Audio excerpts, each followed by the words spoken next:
ஐநா உறுப்பினர்களிடம் ஆபரேஷன் செந்தூர் குறித்து இந்திய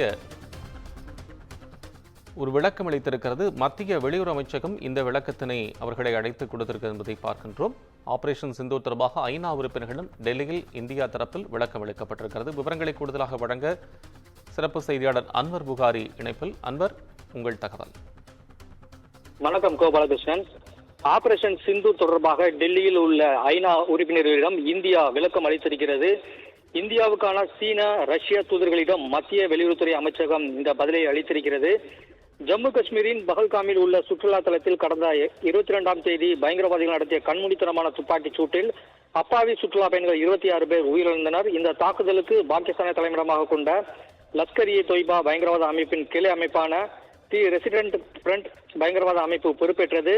இந்த தாக்குதலை தொடர்ந்து பாகிஸ்தானுக்கு எதிராக பல்வேறு நடவடிக்கைகளை மத்திய அரசு எடுத்தது. இந்த நிலையில் பாகிஸ்தானில் உள்ள பயங்கரவாத முகாம்கள் மீது இந்தியா இன்று அதிகாலை அதிரடி தாக்குதல் ஒன்றை நடத்தியது.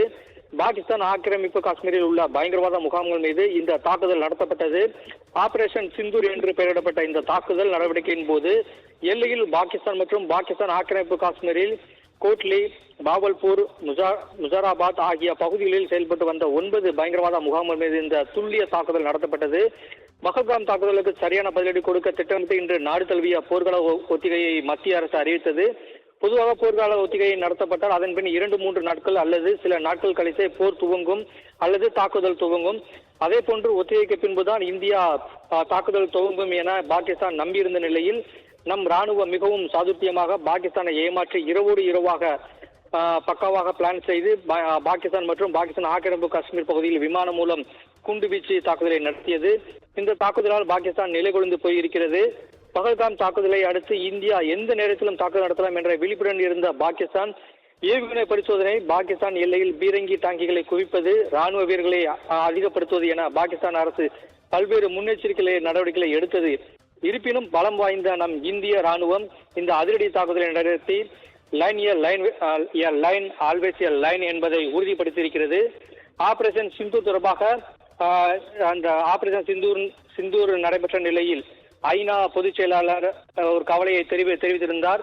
இந்தியா பாகிஸ்தான் இடையே போரை உலகம் தாங்காது என்று காலை ஒரு கவலையை தெரிவித்திருந்தார். இந்த நிலையில் ஆபரேஷன் சிந்தூர் தொடர்பாக டெல்லியில் ஐநா உறுப்பினர்கள் இந்தியா விளக்கம் அளித்திருக்கிறது.